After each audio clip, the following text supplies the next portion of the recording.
A NBA acabou e o Leicão é campeão, Felipe. Pois é, cara. 17º título, empatando com o Boston Celtics. 4º título de LeBron James, 4º MVP das finais, primeiro jogador a ser MVP das finais por 3 franquias diferentes. LeBron James provavelmente vai ter 3 camisas aposentadas, né, Felipe? Pois é. O primeiro título de Anthony Davis, o segundo consecutivo de Danny Green. Terceiro título de Danny Green. Eu acho que o terceiro título de Javal Magui também. Sim. Segundo título de Rajon Rondo.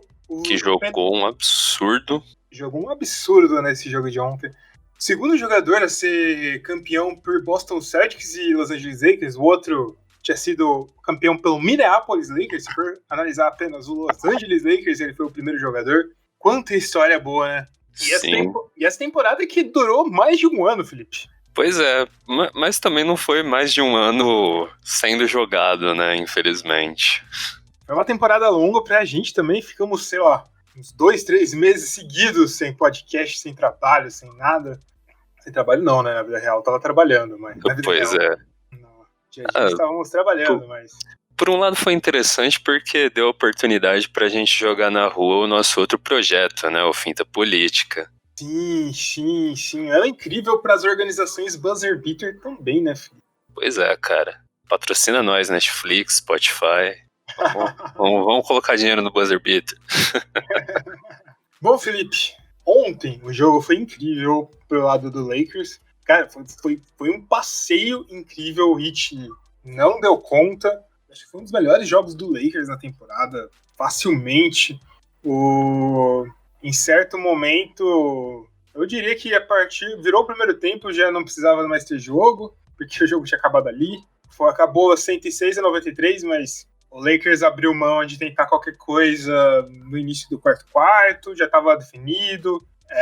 A gente teve uma imensa atuação do senhor LeBron James, 28, 14, 10. A gente teve uma incrível atuação do Kentavious Caldwell-Pope com 17 pontos, do Rajon Rondo com 19 pontos. O Rajon Rondo fez 75% da linha de 3 pontos. O Rajon Rondo não é um cara que é bom fazendo isso, cara. Arremessando de 3 pontos. Então, eu acho que essas finais serviram muito de redenção para alguns jogadores, né? Danny Green teve altos e baixos, o Rajon Rondo teve altos e baixos. O KCP, ele foi bem consistente na série toda. Talvez só o primeiro jogo que ele foi bem mal, mas depois ele recuperou bem. Ele mostrou um grande role player para esse Los Angeles Lakers, né, cara? Eu acho que o valor de mercado do KCP subiu muito, cara. Muito. E é isso, né? Acabou a temporada, né, cara? O que a gente pode dizer dessa temporada? Acho que foi uma temporada única. A gente espera que não tenhamos mais temporadas desse jeito, porque tomara que a gente não veja mais pandemias acontecendo e sendo necessário bolhas da NBA. A bolha da NBA teve muito sucesso, né, cara? Porque, porra, ninguém grande contaminado. A gente falava no início, quando a bolha da NBA ia começar, que a gente tava com medo de ter alguma contaminação muito grande, algum jogador ficar seriamente doente. A gente não era a favor da volta, mas a bolha da NBA eu acho que irretocável, né, cara? Foi um sucesso, né? A organização, os padrões de segurança. Parece que o Russell Westbrook, falaram na transmissão, ele deixou uma gorjeta de $8.000 pro staff do hotel que ele ficou. Acho que, na verdade, isso deveria ser reproduzido por todos os jogadores, principalmente desses que foram pro playoff, que ficaram até mais tempo na bolha. Gente que tava lá trampando e se arriscando. A bolha por si só foi um sucesso, as transmissões um sucesso, né, o formato, e rendeu excelentes histórias, né? Pois é, a gente teve, como você falou, o primeiro título de Anthony Davis. Anthony Davis é um cara que no início da temporada a gente não botava a mão no fogo por tudo que ele tinha feito no New Orleans Pelicans, o fato dele não conseguir ter ido para playoffs tão regularmente, cara, não. Colocou o nome dele na história da NBA, é um jogadorzaço, um jogador de possivelmente primeira prateleira na NBA, cara, é incrível. Jogou muito nesses playoffs, acho que teve no máximo 1, 2 jogos que ele não foi tão absurdo assim, mas, cara, jogou muito, incrível, né, cara? Isso, eu diria que os 2 últimos, assim, o jogo 4 e 5, ele não foi bem. Esse último, apesar dele não ter sido, talvez o grande destaque ofensivo do time, até porque o LeBron James e outros caras, tipo, pegaram fogo em diferentes momentos. Na verdade, ele foi o destaque ofensivo porque ele pegou rebote ofensivo pra cacete, tipo, foi bem mais agressivo, teve mais oportunidades de post-up lá. Finalmente o Frank Vogel colocou ele debaixo do garrafão em alguns momentos. Mas na defesa, cara, o que ele fez na defesa do Lakers nesse jogo foi um absurdo. Ele simplesmente parou qualquer corte, ele até deu bastante espaço entre ele e o Ban, quando o Ban pegava lá no elbow, né, no topo da linha de lance livre, e ele foi um dos principais agentes para não deixar, tipo, esse jogo do Heat de movimentação por baixo da cesta funcionar, né? Exatamente, cara, exatamente. Ele é incrível, né, cara? Incrível. É a definição de two-way player, né, cara? Absurdo tanto na defesa quanto no ataque. Tem apenas 27 anos, ou seja, agora que o Anthony Davis está entrando no auge dele, que eles falam, muita gente fala que o auge de um jogador de basquete é entre os 27 e 32 anos. Stand of Agent, eu acho que é muito difícil dele não assinar com o Lakers, mas ele deixou o futuro dele em aberto. Incrível, né, cara? Incrível. Sim, outro cara que a gente não falou, comentou aqui, que jogou muito bem e que foi uma decisão muito acertada do Frank Vogel, foi o Caruso, cara. O Caruso foi muito bem na defesa, teve boas decisões no ataque. Caruso é incrível, cara. Ele é um jogador muito inteligente, cara. Ele pode não ser um jogador com tantas capacidades técnicas, mas ele é muito inteligente em ler o jogo, cara. O basquetebol IQ dele é muito alto, cara. Muito alto, cara. Muito alto. Muito demais. Eu acho que, inclusive, tipo, foi o principal trunfo do Lakers ter conseguido essa diferença tão cedo, né, no segundo quarto, que acho que em algum momento entre o segundo e o terceiro chegou a 36 pontos de diferença. Foi justamente, tipo, ter esses defensores de perímetro jogando muito bem. Ele e o KCP, tipo, eles não deixaram as trocas acontecer, não caíram nos screens e handoffs lá, que o Heat adora tentar. E, cara, foi realmente incrível, assim. Eu acho que o único cara que não jogou bem nesse Lakers foi o Kyle Kuzma. Que jogador medonho, ele foi muito medonho nessas finais, né, cara?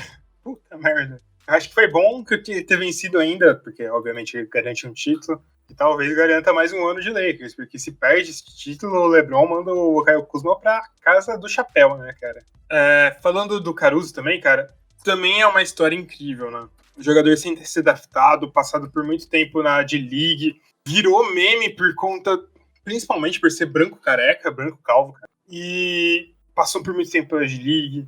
Depois de ter virado meme, a torcida abraçou ele, começou a supervalorizar ele, mas depois ele se mostrou realmente que é um jogador muito bom, um jogador muito inteligente. Então, cara, se você quer saber quem é o Caruso, pega a média das pessoas que subestimam ele com as pessoas que superestimam ele, né? E, bom, é isso. Falando desses caras. E, finalmente, dá pra falar de LeBron James, né, Felipe? Que história que o LeBron James construiu nessas finais de NBA. Jogou demais, cara. Esses últimos jogos, principalmente, tipo, você teve lá os primeiros com o Anthony Davis saindo mais protagonista, mais importante, mas em determinado momento o LeBron James pegou o passo e chamou o jogo pra ele. Nessas finais ele também. Inclusive ele foi talvez um LeBron James mais típico do que no último jogo, em que ele matou aquelas 6 bolas de 3. Nesse jogo ele criou mais jogadas e em outros momentos ele foi mais agressivo partindo para a cesta. A defesa do Heat estava muito, muito mole, então ele fez o que quis nos drives dele.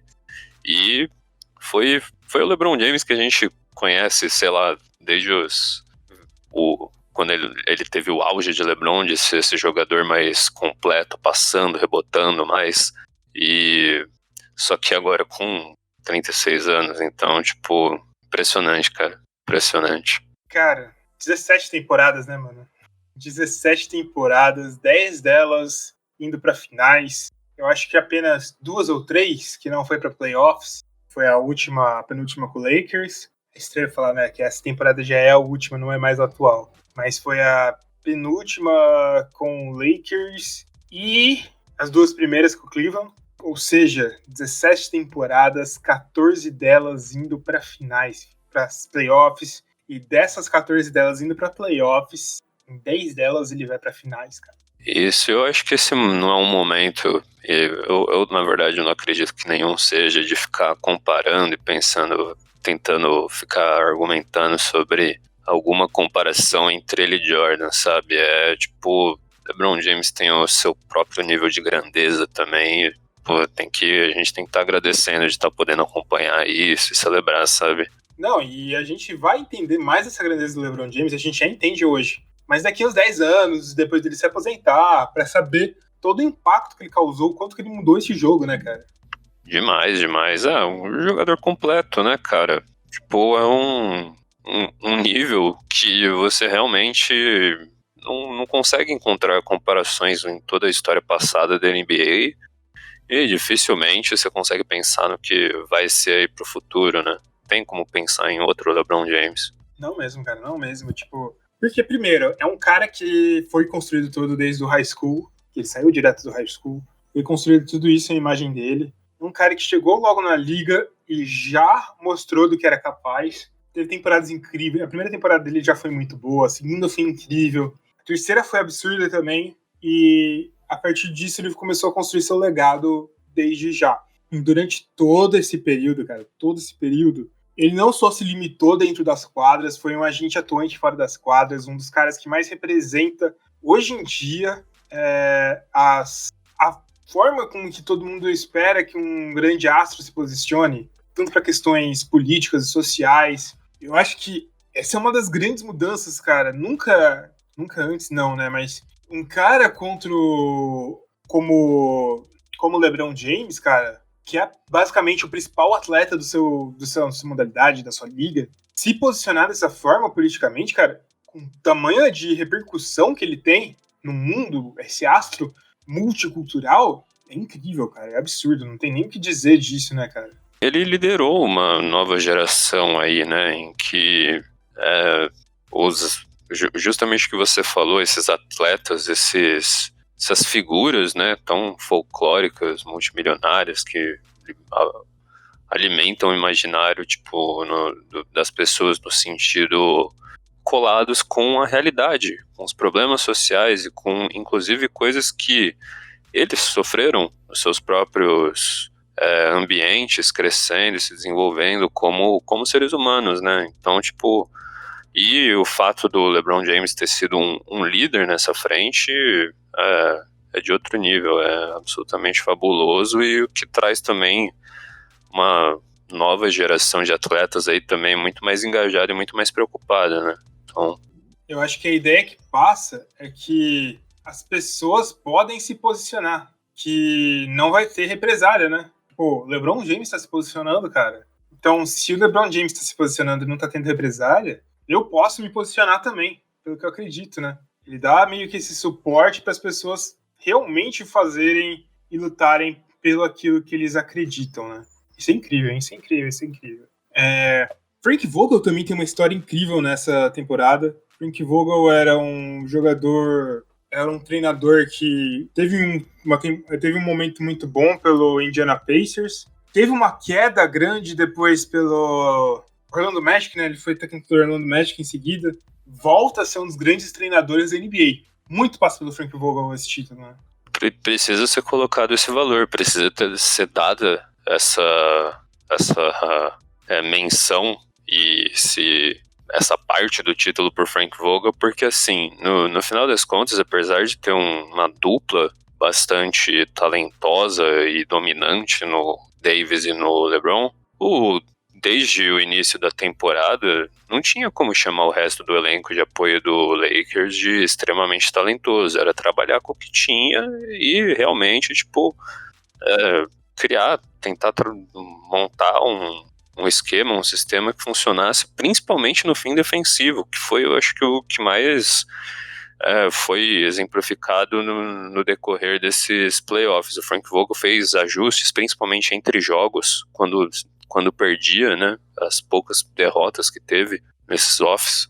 Ele fez ajustes sensacionais, teve um ou outro erro, como acredito que no fim do jogo 5 teve alguns erros dele, mas, por exemplo, esse último jogo, cara, foi o exemplo impecável de como ajustar um time para enfrentar o outro.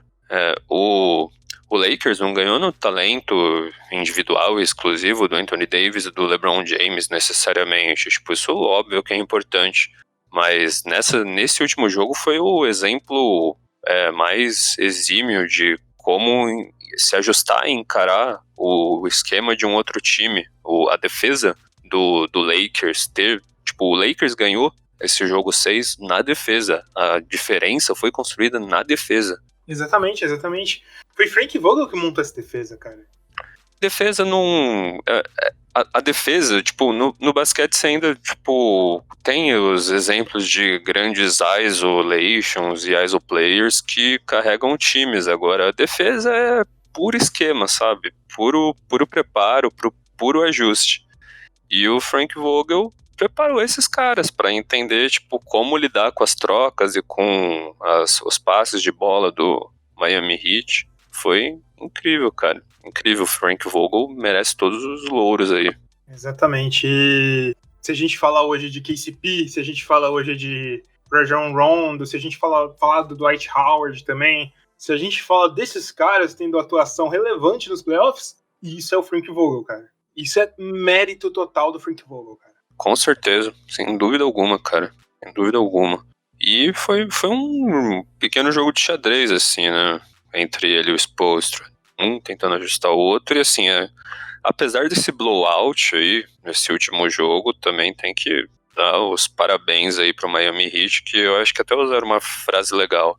Esse Miami Heat é um time, um contender, era um time, virou um time de campeonato, mostrando nessa final, um ano antes de realmente ser um time de campeonato, porque não era pra chegar na final nessa temporada, sabe? Tipo, óbvio, acho que todo mundo colocava o Miami Heat como um time de playoffs, mas Miami Heat era aquele time de playoffs. A gente nem esperava que ele passasse, talvez, de primeira fase de playoffs. Aí depois foi lá, passou da primeira fase. Tudo bem que entrou nos playoffs já favorito contra o Pacers, mas passou da primeira fase. Eliminou um Bucks favoritaço. Muita gente colocava o Bucks como favorito ao título. Eliminado pelo Heat. Foi lá, depois eliminou o Boston. Aí o Heat talvez tinha um pouco de favoritismo, mas era uma... Boston, em teoria, entrou muito mais bem cotado na temporada. Então, eles já chegaram mais longe do que todo mundo imaginava, né? Com certeza, com certeza. E assim, por exemplo, Tyler Herro, ele não teve uma boa série. Esses últimos 2 jogos ele não foi bem. Esse último jogo, principalmente, ele foi muito mal. Mas jogador jovem, um rookie ainda, tem muito a crescer. O Bam Adebayo teve uma lesão. Nesse último jogo ele jogou até muito bem. Eu acho que até o Heat demorou um pouquinho para concentrar algumas jogadas com ele lá no atacando mais e não criando. Mas, tipo, é um time muito interessante, tipo, muito que ainda vai dar trabalho, sabe? Tem muitas peças jovens. Jimmy Butler, esse último jogo, cara, ficou óbvio que ele tava exausto, cara. Também, né, cara? Eu acho que se pegar o tempo que ele descansou nas outras 5 partidas, não deve somar direito 10 minutos, cara. Sim. Você pode fazer o caso de que você tem que esperar isso mesmo, esse tipo de jogar mesmo exausto e performar bem da grande estrela do time, mas eu acho que isso não é o momento de problematizar a atuação do Butler nessa última partida. Ele jogou mais off-ball, ele estava realmente cansado, ele até deu para ver que ele foi vencido em até algumas defesas fáceis que ele normalmente não deixa, né, a pessoa da infiltração passar, mas eu acho que ele fez mais do que o necessário para ser condecorado como um dos grandes jogadores aí na entrada da próxima temporada.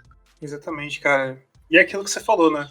Bam ainda vai melhorar, Tyler Herro vai melhorar, Duncan Robinson vai melhorar, Kendrick Nunn vai melhorar. Então, esse time só tem a melhorar. Com certeza, cara, com certeza. É um time muito bom, é uma organização muito boa, tem um treinador excelente. Acho que o Spoelstra é o melhor treinador da liga, inclusive, né, Felipe? Eu coloco minha mão no fogo por isso, cara. Sensacional. Um monstro. Sensacional, cara, sensacional. E Los Angeles Lakers, né, cara? 10 anos depois do último título. 10 anos depois do último título, cara. E se a gente pensa, cara, depois... Foi 7 anos sem playoff, voltam para os playoffs, ganham o título, um playoff irretocável, só perderam 4 jogos. Maior time da NBA, né, cara? Pois é, e também uma história bem tocante, né, porque teve também a tragédia envolvendo Kobe e a filha dele, então, tipo, tem até uma dedicatória aí a esse título, né? Pois é, cara, pois é. LeBron James coloca o nome nos maiores da história, consegue ganhar título pela maior franquia da NBA. A maior franquia da NBA volta ao topo depois de tanto tempo longe, depois de uma década arrasada por uma década horrível. Acho que talvez a pior década da história do Los Angeles Lakers. Não sei se os anos 70 talvez possam ter sido um pouco pior, mas acho que essa década foi pior. E chegamos aonde chegamos, né, cara? O que a gente espera pro ano que vem?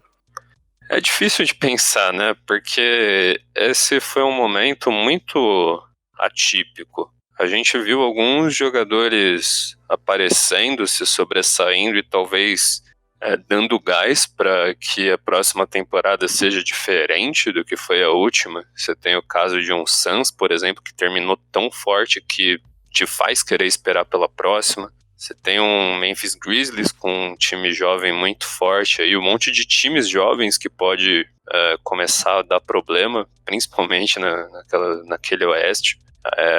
E principalmente eu acho que você tem esse Miami Heat que vai voltar para a próxima temporada como um dos favoritaços a liderar, né? Com certeza, cara, com certeza. Desde o início da temporada regular, a gente já espera, né, cara? Isso. Você tem alguns caras também que foram colocados, talvez um pouco expostos nessa pós-temporada mais atípica. O Pascal Siakam não teve um playoff muito bom.